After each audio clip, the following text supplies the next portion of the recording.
Day 3 on the island. Loving it.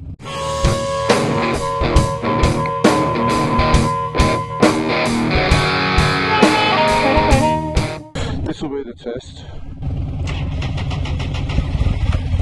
Oh yes, you beautiful bloke. Day 3 for me was one of mixed emotions. I was elated at riding these beautiful roads, at hanging out with such wonderful people. But there was a niggle in the back of my head knowing where we were heading. Port Arthur. I'll talk about that a bit later in the video.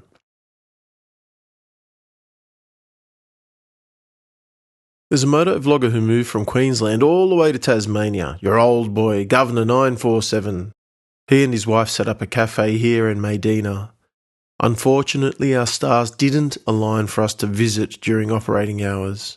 You can be sure I will visit Gov soon and enjoy the European delights of the cafe. What a magnificent place. And we're heading into Hobart, which is going to be problematic. It's such a big road. We're going to stop. As always, Big Bert made sure everyone was safe and accounted for. We were well prepped for our ride into Hobart.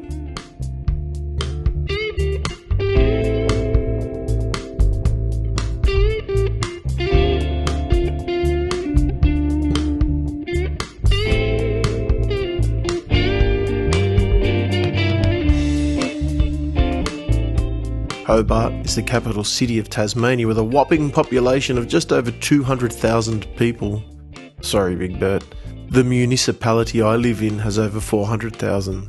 So this trip into this city still felt like a trip into a large country town due to the fact that we happened to be visiting on a public holiday weekend. Great timing and organisation, Big Bert.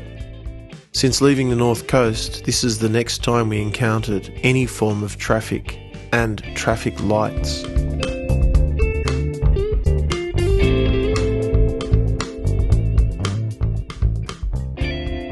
The highlight of Hobart for me was the ride up to the top of Mount Wellington. We passed the park that 8 years earlier I took Mary Ann and the kids when it started to snow in Hobart. This was the first time any of them had seen snow. It is the highlight of my parenting life so far. It is the happiest I have ever seen my family. Still to this date, it remains the happiest memory of my life. My son even got his photo in the Hobart Mercury newspaper. Such a great day. Anyway, back to now. Mount Wellington overlooks Hobart from some 1,271 metres. Spectacular views and beautiful landscapes. Definitely a must-see if you are ever in Hobart.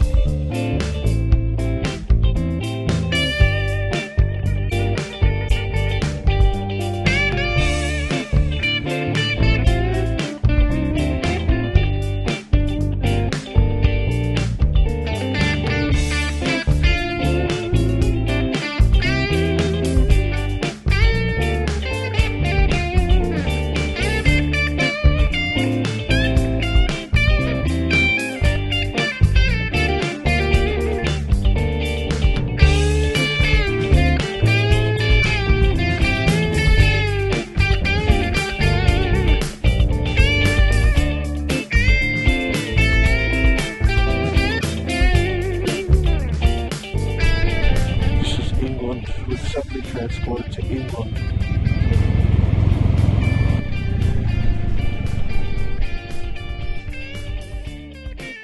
Onward to Port Arthur.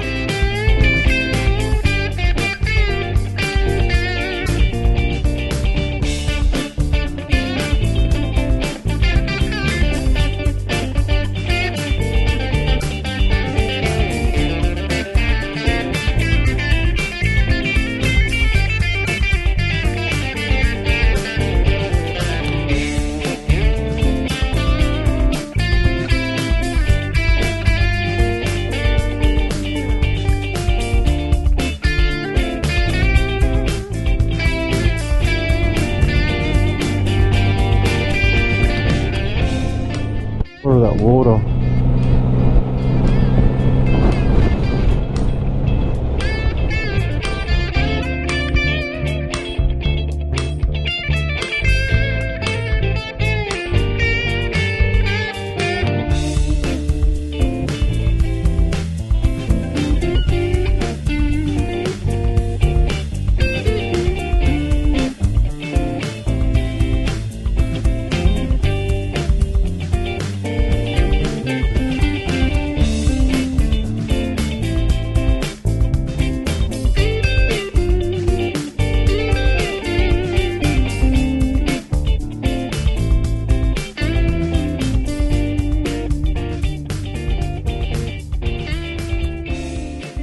Thankfully, the motel we stayed at had a deal with the Port Arthur penal colony site.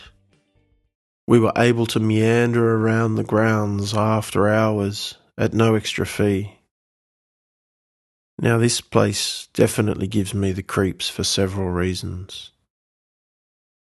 The Port Arthur penal settlement began life as a small timber station in 1830 and quickly grew in importance within the colonies. Shipbuilding was introduced on a large scale to Port Arthur as a way of providing selected convicts with a useful skill that they could take with them once they were freed. Port Arthur is also said to be Australia's most haunted place. This was my third visit to this place in my lifetime, and I have always felt uneasy when there. I don't think it is because of the Blue Lady ghost, though. Port Arthur is the site of Australia's largest massacre in modern times. A very unassuming man. You know, I don't want to name him to give him more infamy. He deserves nothing, not even the air we breathe.